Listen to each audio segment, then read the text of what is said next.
Students, we are studying about understanding secularism, civics chapter 2. We have already studied about what is secularism. I have given you the definition what is secularism. The second thing that we are going to study is why it is important to separate religion from the state. So students, there are 5 reasons why religion has been separated from the state. Okay, in a secular country, no religion has been given an official status, and therefore people have the freedom to follow any religion of their choice. So why it is done? It is done to separate religion from the state power. Students, in a country where there is an official religion or state religion, in that country the government will have full power to control the religion. People will be forced to follow any particular religions, whereas the religious freedom from the people will be taken away, and no people will be allowed to follow any other religion than the state religion. So in a country where there is a state religion or official religion, in that country the government has the power to control the religion. Therefore religion is separated from the government or from the state. So I hope you understand why separation of religion from the state. Number one, it is to separate the religion from the state power, and second thing is it is to stop the dominance of majority. Okay, students, we know in a country where there is a state religion or official religion, for example, let's take about the Saudi Arabia, where Islam is the official or state religion. There the Islam are the people, those who follow Islam, they are in majority, and therefore they will always have the dominance over the minority. Let us take about the example of Sri Lanka also.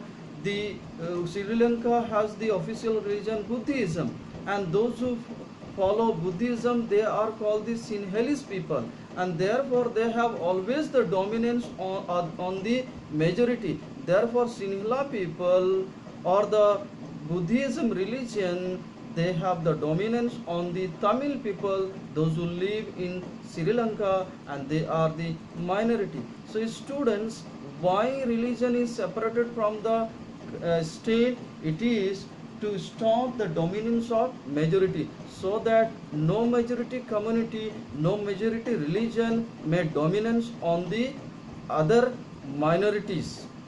Third thing, to prevent majority, to stop the minorities from practicing their religion.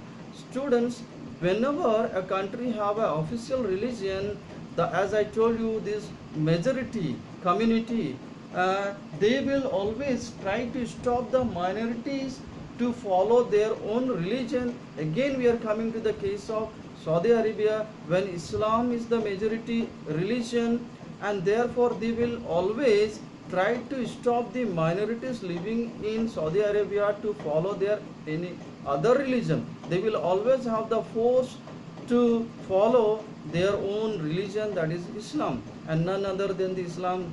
They will not allow other people to follow any other religion. So students, the third reason is to prevent majority, to stop the minorities from practicing their religion. And the fourth number, to stop dominance of any religion. As I already told you in the previous points, why there is separation of religion from the state, so that no religion, no particular religion will dominance on the other. Okay, no official religion will dominance on the other. For example, Sri Lanka, the official religion Buddhism. So Buddhism will always try to dominance on the other religion. The people, those who follow Buddhism, they will always try to dominance on the other religious people, those who are minority. And the fifth number is to give freedom of religion. Why separation of religion from the state? It is to give the people religious freedom. Students, our country India is declared as a secular country. So here we have a religious freedom. We have many freedoms. Among these, religious freedom is also granted to the people of India, so that people can follow any religion of their choice. They can also practice their religion. They can also propagate their religion. So to voice a separation of religion from the state, it is to give the people full freedom of religion, and in this way people live peacefully. All the religions living in a country, all the majority as well as the minority, they live together peacefully without any conflict. So students, we have studied why it is important to separate religion from the state. Third, we will study about the Indian secularism. The next thing that we are going to study about the Indian secularism. Students, when we speak about the Indian secularism, India, as I already told you, that the constitution begins with the statement that India is a sovereign, socialist, secular, democratic republic. So, constitution itself declares India as a secular country. But what type of secularism is practiced in India? Students, the secularism in India means equal treatment of all religions by the state. In secularism in India means the country respects all religion equally and gives equal treatment to all religions. Here there is no discrimination based on the religion. So therefore Article 15 of Indian Constitution says that there is no discrimination based on the religion, caste, race, gender and place of birth.